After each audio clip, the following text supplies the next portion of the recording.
आज का विषय है कर्म कैसे करें।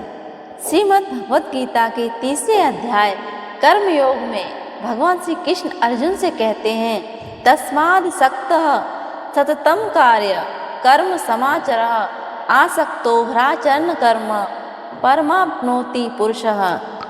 तू निरंतर आसक्ति से रहित होकर सदा कर्तव्य कर्म को भली भांति करता रहे, क्योंकि आसक्ति से रहित होकर कर्म करता हुआ मनुष्य परमात्मा को प्राप्त हो जाता है। गीता में परमात्मा प्राप्ति के 3 मार्ग बताए गए हैं, ज्ञान मार्ग, भक्ति मार्ग और निष्काम मार्ग। शास्त्रों में मुख्यतः 2 प्रकार के कर्मों का वर्णन किया गया है, विहित कर्म और निषिद्ध कर्म। जिन कर्मों को करने के लिए शास्त्रों में उपदेश किया गया है उन्हें विहित कर्म कहते हैं, और जिन कर्मों को शास्त्रों के करने के लिए शास्त्रों में मनाही की गई है उन्हें निषिद्ध कर्म कहते हैं। हनुमान जी ने भगवान श्री राम के कार्य के लिए लंका जला दी। यह कार्य विहित कार्य है, क्योंकि उन्होंने अपने स्वामी के सेवा कार्य के रूप में ही लंका जलाई, परंतु उनका अनुसरण करके लोग एक दूसरे के घर जलाने लग जाएं तो यह धर्म नहीं अधर्म होगा, मनमानी होगी। हम जैसे जैसे कर्म करते हैं वैसे वैसे लोगों की हमें प्राप्ति होती है। हम जैसे जैसे कर्म करते हैं वैसे वैसे लोगों की हमें प्राप्ति होती है। इसलिए हमेशा अशुभ कर्मों का त्याग करके शुभ कर्म करने चाहिए। जो कर्म स्वयं को और दूसरों को भी सुख शांति दे तथा देर सवेर भगवान तक पहुंचा दे वे शुभ कर्म हैं, और जो क्षण भर के लिए अस्थायी सुख दे और विषय भविष्य में अपने तथा दूसरों को भगवान से दूर करते कष्ट दे, नरकों में पहुंचा दे, उन्हें अशुभ कर्म कहते हैं। किए हुए शुभ या अशुभ कर्म कई जन्मों तक मनुष्य का पीछा नहीं छोड़ते। पूर्व जन्मों के कर्मों के जैसे संस्कार होते हैं वैसा फल भोगना पड़ता है। गहना कर्मणो गतिः, कर्मों की गति बड़ी गहन होती है। कर्मों की स्वतंत्रता सत्ता नहीं है, वे तो जड़ हैं। उन्हें पता नहीं है कि वे कर्म हैं।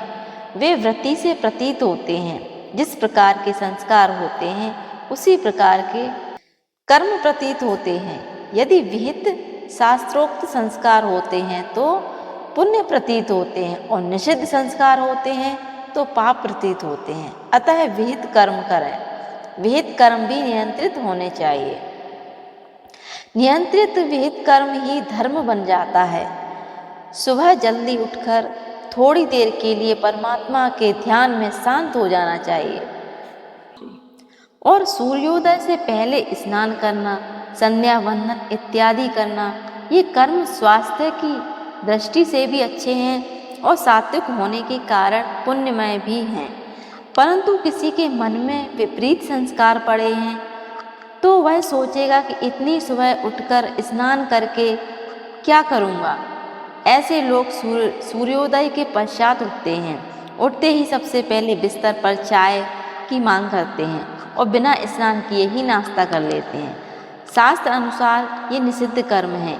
ऐसे लोग वर्तमान में भले ही अपने को सुखी मान लें, परंतु आगे चलकर शरीर अधिक रोग शोकग्रस्त होगा।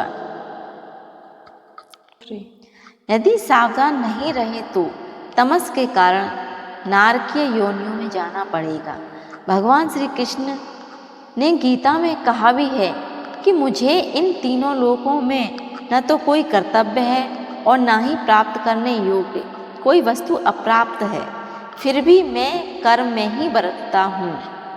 इसलिए विहित कर्म और नियंत्रित कर्म करें। ऐसा नहीं कि शास्त्रों के अनुसार कर्म तो करते रहें किंतु उनका कोई अंत ही ना हो। कर्मों का इतना अधिक विस्तार ना करें कि परमात्मा के लिए घड़ी भर भी समय ना मिले। स्कूटर चालू करने के लिए व्यक्ति किक लगाता है, परंतु चालू होने के बाद वह किक ही लगाता रहे तो उसके जैसा मूर्ख इस दुनिया में कोई नहीं होगा। अतः कर्म तो करो, परंतु लक्ष्य रखो केवल आत्मज्ञान पाने का, परमात्म सुख पाने का। अनासक्त होकर कर्म करो, साधना समझकर कर्म करो। ईश्वर परायण कर्म कर्म होते हुए भी ईश्वर को पाने में सहयोगी बन जाता है।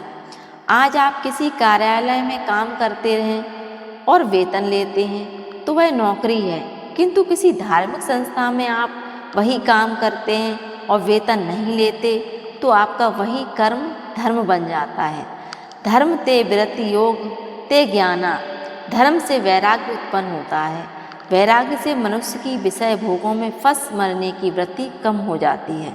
अगर आपको संसार से वैराग्य उत्पन्न हो रहा है तो समझना कि आप धर्म के रास्ते पर हैं, और अगर राग उत्पन्न हो रहा है तो समझना कि आप अधर्म के मार्ग पर हैं।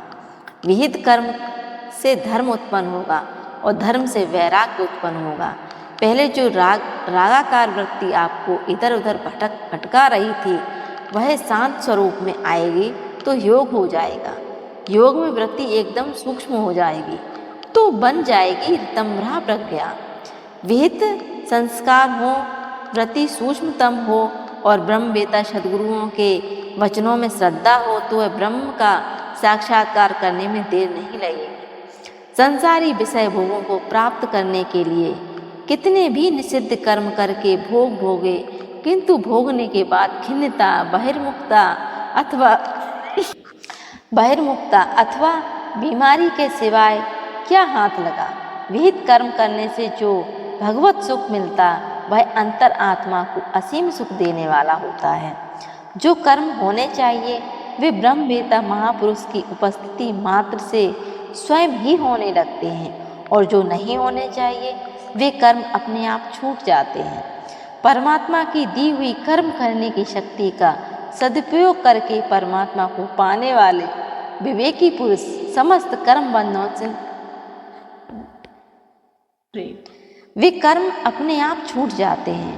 परमात्मा की दी हुई कर्म करने की शक्ति का सदुपयोग करके परमात्मा को पाने वाले विवेक पुरुष समस्त कर्म बंधनों से मुक्त हो जाते हैं। गीता में भगवान ने कहा भी है, पाने वाले विवेकी पुरुष समस्त कर्म बंधनों से मुक्त हो जाते हैं। गीता में भगवान ने कहा भी है कि ब्रह्मज्ञानी महापुरुष का इस विश्व में न तो कर्म करने से कोई प्रयोजन रहता है और न कर्म करने से कोई प्रयोजन रहता है। वे कर्म तो करते हैं परंतु कर्म बंधन से रहित होते हैं। एक ब्रह्मज्ञानी महापुरुष पंचदशी पढ़ रहे थे। किसी ने पूछा, बाबा जी आप तो ब्रह्मज्ञानी हैं, जीवन मुक्त हैं, फिर आपको शास्त्र पढ़ने की क्या आवश्यकता है? आप तो अपनी आत्ममस्ती में मस्त हैं, फिर पंचदशी पढ़ने का क्या प्रयोजन है? बाबा जी मैं देख रहा हूँ कि शास्त्रों में मेरी महिमा का कैसा वर्णन किया गया है। अपनी करने की शक्ति का सदुपयोग करके जो ब्रह्मानंद को पा लेते हैं वे ब्रह्मवेता महापुरुष ब्रह्म से अभिन्न हो जाते हैं। ब्रह्मा विष्णु और महेश उन्हें अपना ही स्वरूप दिखते हैं। वे ब्रह्म होकर जगत की सृष्टि करते हैं, विष्णु होकर पालन करते हैं और रुद्र होकर संहार भी करते हैं। आप भी अपनी करने की शक्ति का सदुपयोग करके उस अमर पद को पालो। जो भी करो ईश्वर के पाने के लिए ही करो। अपनी अहंता ममता को आत्मा परमात्मा में मिलाकर परम प्रसाद में पावन होते जाओ।